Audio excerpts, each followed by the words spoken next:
বলছি যে সকালে উঠে নাইটি পরবে না কেউ, ঠিক আছে? নাইটি পরলে সারাদিনের না ওই 12টা পর্যন্ত যে আমাদের সংসারের কাজ হচ্ছে তার মধ্যে কিন্তু যোগা করা যায় না। তাতে কি হয়, মানে সারাদিন আর যোগা করতে ইচ্ছা করে না। সকাল উঠে কাজের মধ্যে থাকলে আমাদের বডিটা খুব সুন্দর গরম হয়। সেই সঙ্গে 3/4 প্যান্ট, ফুল প্যান্ট, নাহলে উপরে কুর্তি পরবে, নাইটি পরবে না, ঠিক আছে? তারপরে সকালবেলাতেই কিছু ফ্রি হ্যান্ড করে নেবে, এরকম দেখিয়ে দিচ্ছি, দেখে নাও। প্রত্যেককে বলছি কিন্তু, হ্যাঁ, একদম যোগা করছো না তোমরা। এগুলো হলো, তুই তো শুনছো মিঠু, ঠিক আছে? এটা হলো অল্প ব্যান্ড হবে, বেশি ব্যান্ড হবে না সকালে। এই সে তোমরা চা বসিয়েও করতে পারো।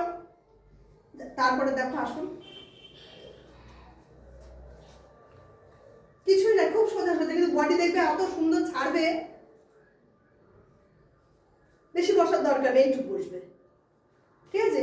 ব্যাস, তারপরে কোমরে এই ঘোরানোগুলো, ব্যাস। প্রত্যেকদিন এরকম করবে। পরের নেক্সট ভিডিওতে আমি আবার বলে দেবো কি কি করবে, এগুলো করার পরে আবার কি করবে। একদিন এইটুকু করলেই যথেষ্ট, 5-10 মিনিট, ঠিক আছে? শপথ নিলাম করবো।